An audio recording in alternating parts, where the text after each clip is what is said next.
and no one knew why. The alien girl collapsed after touching me. The alien delegation arrived without warning. One moment the sky over Denver was clear blue. The next moment 3 massive ships hung in the atmosphere like silver mountains. Danny Carter was fixing a vending machine in the Federal Building when the alarm started screaming. Everyone ran to the windows. The ships descended slowly, deliberately, landing in the open fields beyond the city limits. Within hours, the military surrounded the area. The aliens emerged looking almost human, which made them more unsettling. Tall and graceful, with skin that shifted between pale blue and silver. Their eyes were larger than human eyes, darker, like pools of oil. They wore simple white garments that seemed to flow like liquid. There were 12 of them. They spoke perfect English and said they came in peace. Danny watched from the break room as the president's motorcade arrived. The building had gone into lockdown. Nobody was leaving. The aliens said they had been observing Earth for decades. They said humanity was ready for contact. They wanted diplomatic relations. On the 3rd day, the aliens requested a public appearance at the Denver Convention Center. They wanted to meet ordinary citizens. Danny's boss somehow got tickets for the maintenance staff. Danny almost didn't go, but curiosity won. The convention center was packed with security checkpoints and military personnel. The aliens entered to thunderous applause, moving with eerie grace. Their leader spoke about unity and cooperation. Then came the meet and greet portion. Danny watched one of them approaching his section. A female alien, younger than the others, with silver blue skin that shimmered. She had curiosity in her dark eyes as she met each human. She reached Danny's row. His coworker nudged him forward. Danny stepped up awkwardly, extending his hand. The alien girl smiled and reached out. Their fingers touched. She gasped. Her eyes went wide. Her entire body convulsed once, violently. Then she collapsed like someone had cut her strings. She hit the floor hard. Her skin flickered rapidly between blue and silver and white. Her mouth opened in a silent scream. Chaos erupted instantly. Humans screamed and surged backward. Military personnel rushed forward with weapons raised. The other aliens froze, their faces showing shock. Danny stood paralyzed, staring at the collapsed girl. Her chest rose and fell in rapid, shallow breaths. Soldiers grabbed Danny's arms and yanked him away. He didn't resist. Medical personnel in hazmat suits surrounded the alien girl within seconds. The other aliens converged on her, speaking rapidly in their own language. It sounded like wind chimes being smashed. Danny was dragged through a side exit into a white corridor. Hands pushed him into a small room with concrete walls and a metal table. The door slammed shut. He stared at his hands. They looked normal, but something had happened when he touched her. He had felt it. A jolt, like static electricity but deeper, resonating through his bones. The convention center exploded into panic. Humans screamed and surged backward, trampling each other. Military personnel rushed forward, weapons raised. The other aliens froze in place, their faces showing something that might have been shock or horror or recognition. Danny stood paralyzed, staring at the collapsed alien girl. Her chest rose and fell in rapid, shallow breaths. Her skin continued flickering like a broken light. 2 soldiers grabbed Danny's arms and yanked him away from the scene. He didn't resist. He couldn't process what had happened. Medical personnel in hazmat suits surrounded the alien girl within seconds. They lifted her onto a stretcher. Her eyes rolled back, showing only white. The other aliens converged on her position, speaking rapidly in their own language. It sounded like wind chimes being smashed. Danny was dragged through a side exit into a white corridor. More soldiers appeared. Someone shouted about contamination protocols. Hands pushed him into a small room with concrete walls and a metal table. The door slammed shut. He was alone. He stared at his hands. They looked normal. They felt normal. But something had happened when he touched her. He had felt it. A jolt, like static electricity but deeper, resonating through his bones. It had lasted only a fraction of a second, but he knew it wasn't his imagination. The door opened. 3 people entered. 2 wore military uniforms with ranks Danny didn't recognize. The 3rd wore a dark suit and carried a tablet. They sat across from him. The suit spoke first. Mr. Carter. I'm Agent Lopez with Homeland Security. You're not under arrest, but you are being detained for questioning. Do you understand? Danny nodded. His mouth was too dry to speak. Tell us exactly what happened. Danny described it. The handshake? The touch. Her collapse. He left nothing out. Lopez typed notes on his tablet. The military officers watched Danny with expressions that gave nothing away. Did you feel anything unusual when you touched her? Lopez asked. Yes. Like electricity. but not painful. Just strange. Have you ever experienced anything like that before? No, never. Do you have any medical conditions we should know about? No, I'm healthy. I had a physical 3 months ago. Everything was normal. Lopez exchanged glances with the officers. One of them leaned forward. Mr. Carter, the alien delegation is demanding answers. They say what happened shouldn't be possible. They're threatening to leave Earth and never return. They won't tell us why she collapsed. They keep saying it's impossible and asking questions about you. So I'm going to ask you again. Is there anything unusual about you? Anything at all? Danny felt frustration building. I'm nobody. I fix vending machines. I live alone. I watch movies and play video games. I'm the most boring person you could possibly find. There's nothing special about me. The officer sat back. Lopez continued typing. He asked the same questions 5 more times, rephrased different ways. Danny gave the same answers. Finally, they left him alone again. Hours passed. Danny had no phone, no watch, no way to track time. The room had no windows. Eventually, a different agent brought him water and a sandwich. Danny tried to eat, but his stomach was twisted into knots. He kept seeing the alien girl's face, the terror in her eyes as she fell. The door opened again. This time, only Lopez entered. He looked tired. Mr. Carter, the situation has escalated. The alien girl is stable but unconscious. The delegation refuses to explain what happened. They've agreed to one thing. They want you present when she wakes up. They think she might provide answers. What? Why would I go near her again? Because if you don't, they're leaving, and taking all possibility of alien contact with them. The president himself has asked for your cooperation. Danny's hands shook. What if I hurt her again? They don't think you hurt her. They think something else happened. Something they didn't expect. They won't elaborate. But they insist your presence is necessary. Danny closed his eyes. His entire life had been ordinary. Predictable? Safe. Now the fate of humanity's first contact with aliens, apparently, rested on him standing in a room with an unconscious girl he'd accidentally harmed. It was insane. Do I have a choice? Lopez met his eyes. Legally? Yes. Practically? The entire world is watching, Mr. Carter. What do you think happens to you if you refuse and the aliens leave because of it? Danny understood. He would become the most hated person on Earth. The man who ruined first contact. His life would be over either way. I'll do it. Lopez nodded. Good. We leave in 10 minutes. Put this on. He handed Danny a gray jumpsuit. And, Mr. Carter, whatever happens in that room, stay calm. Don't make any sudden moves. We'll have weapons trained on you the entire time, for everyone's safety. Danny changed into the jumpsuit. It smelled like disinfectant. Armed soldiers escorted him through a maze of corridors. They emerged in an underground facility he hadn't known existed beneath the federal building. Everything was white and sterile. Scientists hurried past carrying equipment. The air hummed with tension. They reached a large observation room with one wall entirely made of reinforced glass. Beyond it was a medical bay. The alien girl lay on a white bed surrounded by monitoring equipment, both human and alien. Her skin had stabilized to a soft blue color. Her chest rose and fell steadily. 3 of the other aliens stood around her bed. They looked up when Danny entered the observation room. One of them, the leader who had spoken at the convention, approached the glass. He pressed a hand against it and spoke. His voice came through speakers. Human Daniel Carter, you will enter this room. You will approach slowly. When she wakes, you will extend your hand again. Do not fear. We will not allow harm to come to either of you, but we must understand what occurred. Danny looked at Lopez. The agent nodded. A door slid open in the glass wall. Danny walked through on shaking legs. The aliens watched him with their dark, unreadable eyes. He approached the bed slowly. Up close, he could see the alien girl's face more clearly. She looked young, delicate features with silver hair that seemed to float slightly. Her eyes opened suddenly.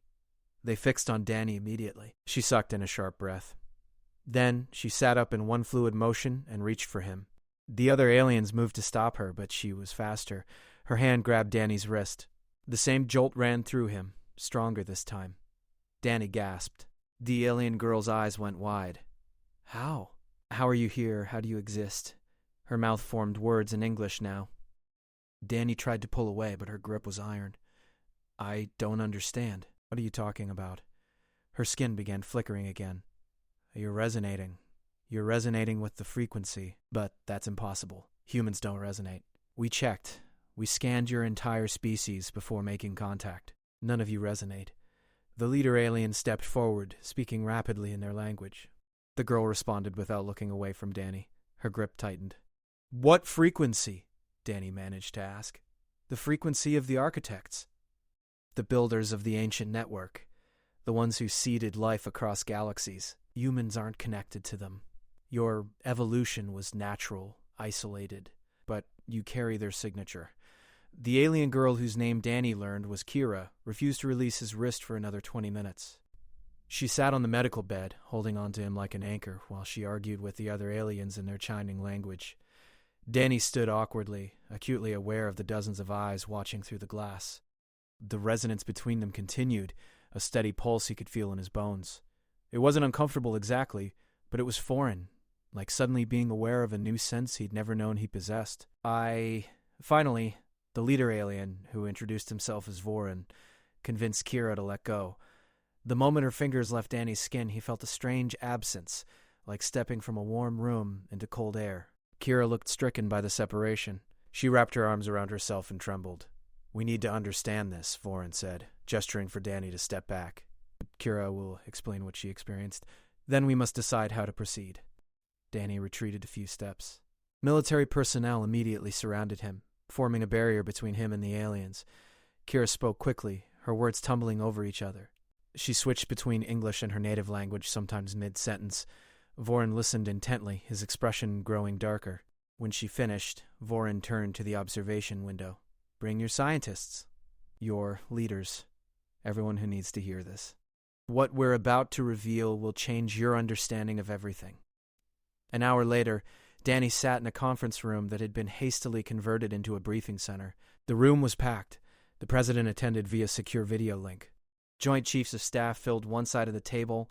Top scientists from NASA and other institutions occupied the rest of the seats. Danny himself sat at the end, still wearing his gray jumpsuit, feeling utterly out of place. The alien stood at the head of the table. Kira looked recovered, though she kept glancing at Danny with an expression he couldn't decipher. Vorin began speaking. Your species believes you evolved in isolation on this planet. This is partially true. Your evolution was indeed natural. But you are not alone in this galaxy, nor are you the first intelligence to arise. 60 million of your years ago, a species we call the Architects achieved technological advancement beyond anything that exists today. They didn't just explore the galaxy, they shaped it. They built a network of quantum resonance that connects certain points in space-time, allowing instantaneous communication and travel across impossible distances. A scientist interrupted. That's impossible. Nothing can exceed light speed. Your mathematics are incomplete, Vorin said. The Architects understood dimensions you haven't discovered yet. They created the network, then seeded certain species across the galaxy with the genetic markers necessary to access it. We are one of those species. So are dozens of civilizations, all connected through the Architects' legacy. What happened to these Architects? The president asked. They vanished. Millions of years ago. We don't know why, but they left their network behind, and species like ours inherited it. For the past 1,000 years, we've been searching for more connected species. When we discovered Earth, we scanned thoroughly, every satellite, every database. 0 humans showed the resonance signature. Not one. Your species appeared completely separate. Vorin's gaze fixed on Danny. Then Kira touched Daniel Carter and the impossible happened. Kira stepped forward. When I made contact with him, the resonance was immediate and powerful. Stronger than anything I've ever felt. My body couldn't handle the sudden connection. It overwhelmed my nervous system. That's why I collapsed, not because he hurt me, but because he connected with me more deeply than should be possible for someone whose species isn't part of the network. But I don't have any special abilities, Danny said. Everyone turned to look at him. I can't communicate across space or travel through your network. I'm completely normal. No, Kira said gently. You're not. You have the genetic markers. They're dormant, but they're there. That shouldn't exist in humans.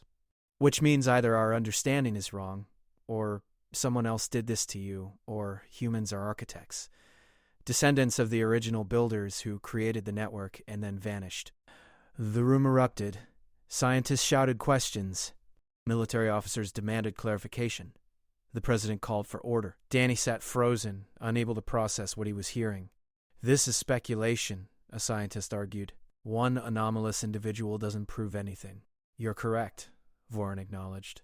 Daniel Carter may be singular. To know the truth, we would need to test your entire population. See if there are others like him. Absolutely not, a general snapped. We're not letting you scan our population. Arguments broke out again. Danny stopped listening. His mind was racing. If he really did carry some genetic legacy from ancient aliens, what did that mean? He thought about all the times in his life he'd felt slightly different, like he didn't quite fit. He'd always dismissed it as social awkwardness. But what if it was something more?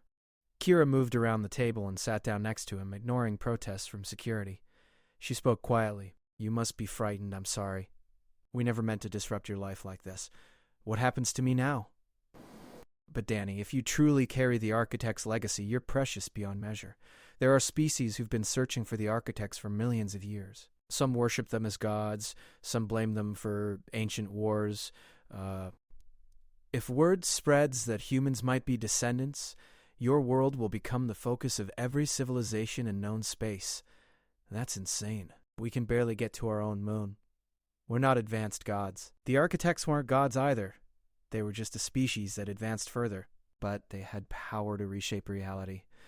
If even a fraction is locked in human genetics, some species would do anything to claim it, including destroying Earth. Danny's blood ran cold. We are in danger because of me? Because of what you represent.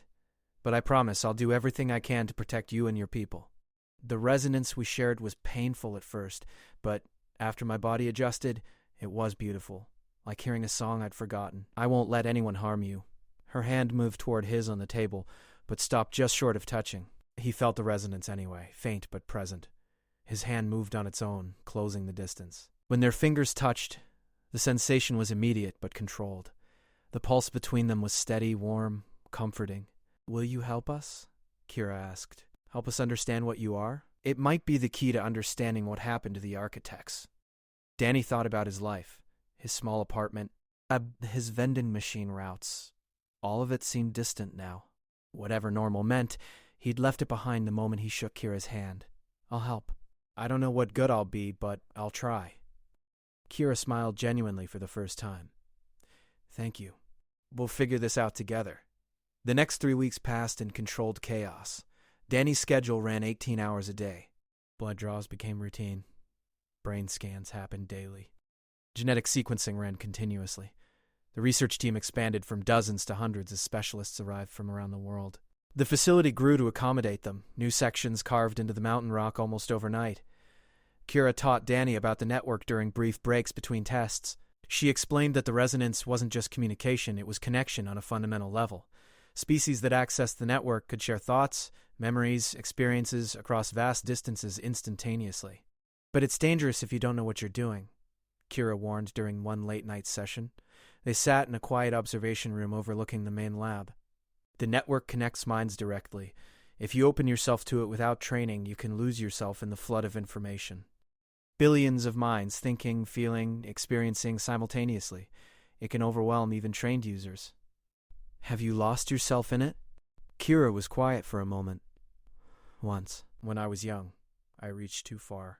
I was lost for 3 days. My body stayed alive, but my consciousness scattered, fragmented into 1,000 perspectives. Voren pulled me back piece by piece. I've never made that mistake again. Danny shuddered. That sounds horrifying. It was, but it was also beautiful. For those 3 days, I experienced joy and sorrow from a million different sources.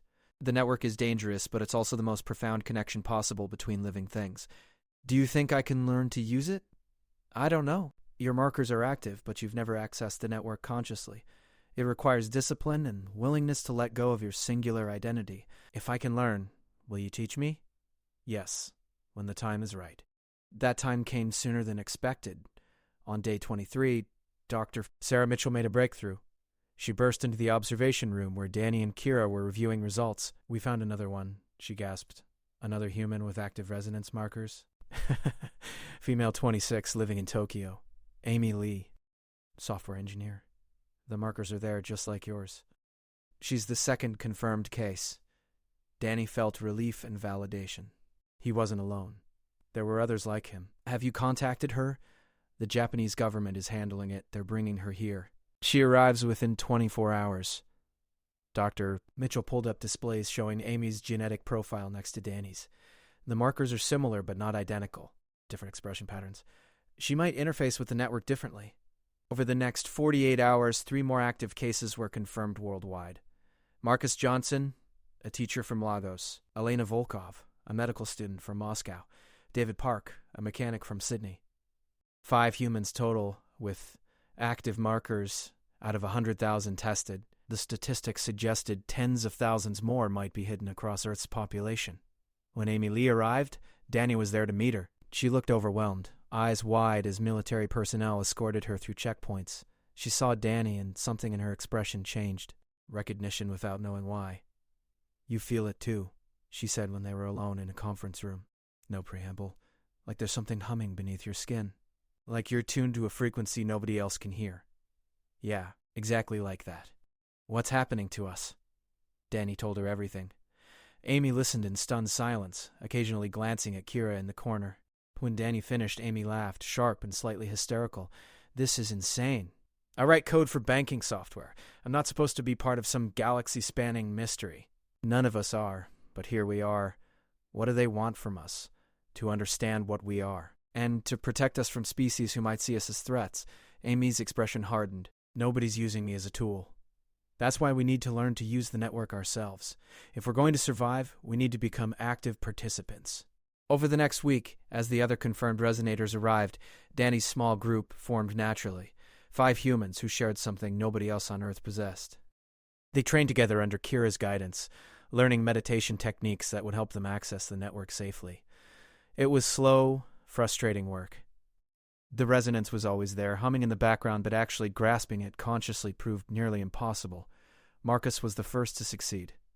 During their 7th training session, his eyes went distant and his skin began to glow faintly with the same starlight shimmer that marked Kira's people.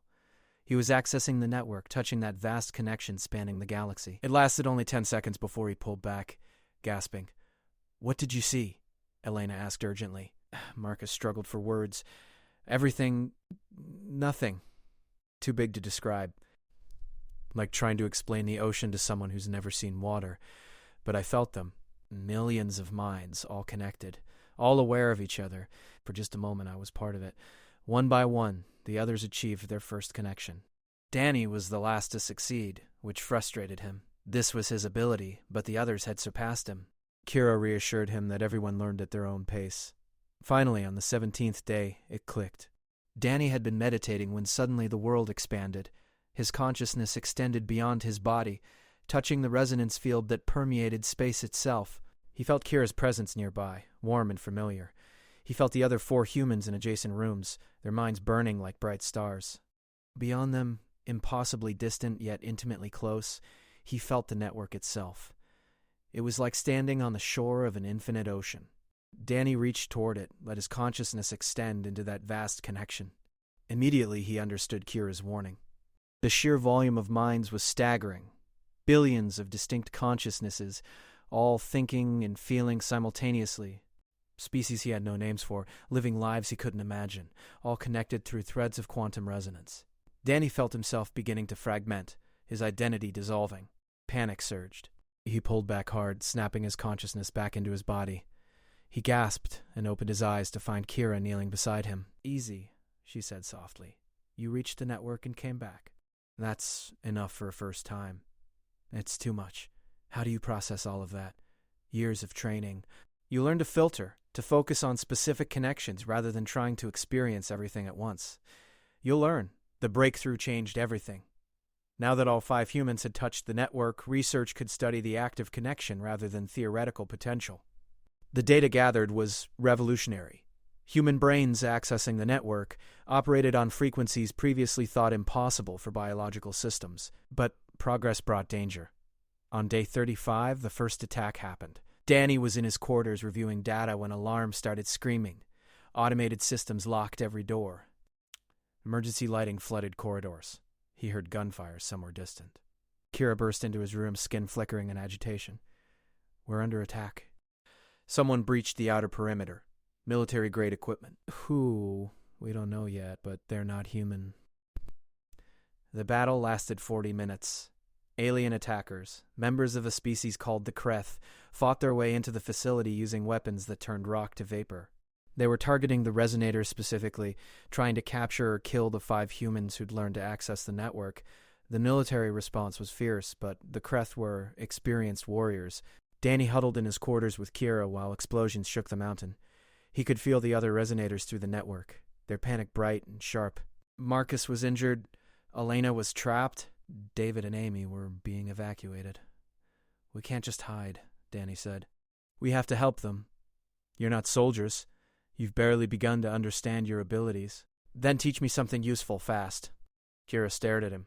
Then she made a decision. The network isn't just for communication. It can influence physical reality. The architects built tools into the system. "I can show you one. It's dangerous and you're nowhere near ready. But if you don't do something, your friends will die. Show me." She grabbed his hand. The resonance between them flared bright. Through their connection, she pushed information directly into his mind. Not words or images, but pure understanding. He felt her knowledge becoming his, her training overlaying his inexperience. Danny understood. The network wasn't separate from physical reality. It was woven through it. Quantum connections existed between all points in space-time. If you knew how to manipulate those connections, you could affect matter and energy directly. Telekinesis. Energy projection. Reality manipulation. The architects had reshaped worlds because they understood how to use the network as a tool. "I can't do this. I barely accessed the network once." "You don't have a choice. Focus on Marcus. Use the network to find him. Then push. Channel the resonance through your connection.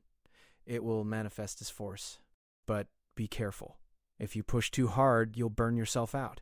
The network draws power from your own life force." Danny closed his eyes and reached for the network. It came easier this time, his consciousness sliding into that vast ocean. He felt Marcus immediately, a bright point of pain, 2 levels below. Kreth warriors were closing on his position. Marcus was injured, unable to run. Danny reached through the network, focusing on the space around Marcus. He felt the quantum connections there, invisible threads linking every atom. He grabbed those threads with his consciousness and pulled. In the corridor where Marcus lay bleeding, reality rippled. The Kreth warriors approaching him suddenly flew backward as if hit by an invisible truck. They slammed into walls with crushing force. In the moment of confusion, military personnel moved in. Danny opened his eyes, gasping. His nose was bleeding. His vision swam. But he'd done it. He'd used the network as a weapon. "Again," Kira said urgently. "Elena's trapped. David and Amy are cornered. You have to help them." Danny didn't argue. He reached for the network again, ignoring the screaming pain behind his eyes. He found Elena buried under rubble and used the resonance to lift the stones away. He found David and Amy pinned down and created barriers of compressed air that deflected energy weapons. Each use drained him further, but he kept going, using the abilities Kira had given him to turn the tide. The Kreth hadn't expected resistance from the resonators themselves. They'd planned for human military opposition, not for their targets to fight back. When the last Kreth warrior fell, Danny collapsed. He woke 6 hours later in the medical bay. Kira sat beside his bed looking exhausted. "You saved them. All of them. But you nearly killed yourself. You channeled more power than any novice should handle. By all rights, you should be dead or brain damaged. But I'm not? No. Your body adapted. The genetic modifications are more extensive than we realized. You're not just able to access the network, you're built to use it as a weapon. The architects designed humans to be warriors as well as communicators." Danny processed this. "The Kreth. Why did they attack? Word has spread." Vorin tried to keep the discovery secret, but information always leaks. The Kreth are mercenaries hired by someone who wants to prevent humans from accessing the network. This was just the first attack. There will be more. Then we need to be ready, all of us. Kira smiled sadly. "You sound like a soldier.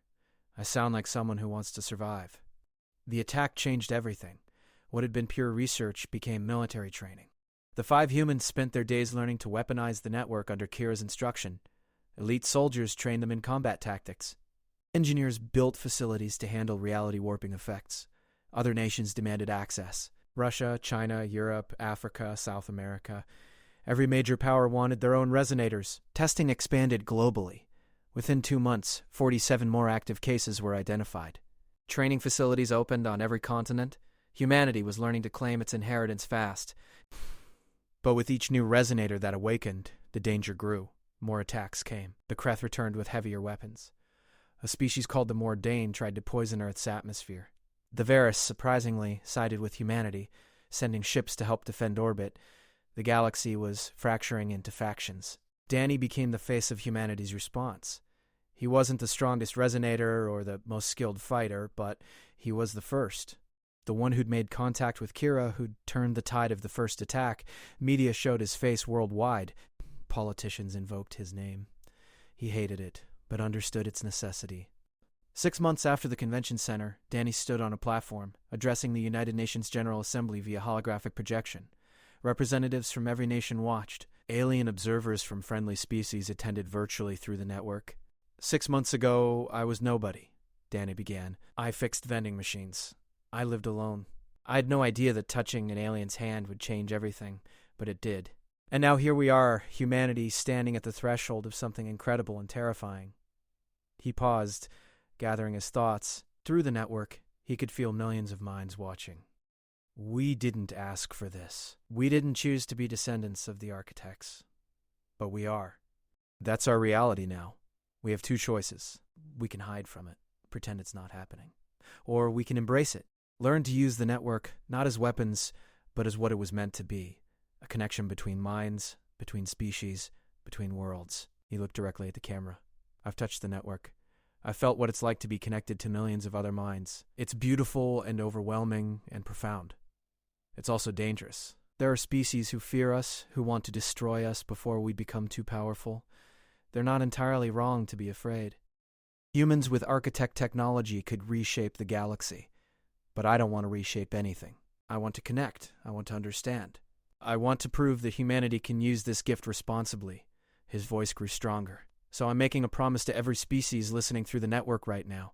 Humanity will not use the architect's legacy to conquer or dominate. We will use it to communicate, to learn, to grow. We'll defend ourselves if attacked, but we won't be aggressors. We'll earn our place in the galactic community through cooperation, not force. That's my promise. That's humanity's promise. He paused. We're the children of the architects. That's not a burden or a weapon. It's a responsibility. And we're ready to fulfill it. The speech ended. Silence filled the chamber for 3 long seconds. Then applause erupted, thunderous and sustained. Through the network, Danny felt approval from countless alien minds. Not everyone agreed. Many still feared or hated humanity. But enough believed to matter. Kira stood beside the platform, tears streaming down her face. When the cameras cut away, she grabbed Danny's hand and the resonance sang between them. You did it, she whispered. You gave them hope. I gave them a promise. Now we have to keep it. And they would. Whatever challenges came next, whatever attacks or betrayals or cosmic revelations awaited, humanity would face it together. Connected through a network built by ancestors they'd forgotten, standing on the foundation of a legacy they'd only just begun to understand. Danny Carter had been nobody, a man who fixed vending machines and lived a quiet, ordinary life. Now he was something else entirely. Not a hero exactly, and certainly not a god. Just a human who touched an alien's hand and changed everything. The galaxy would never be the same. Neither would he. And nobody, not the wisest scientists or the most advanced aliens or Danny himself, truly understood why. But they would learn, together, through the network that connected them all.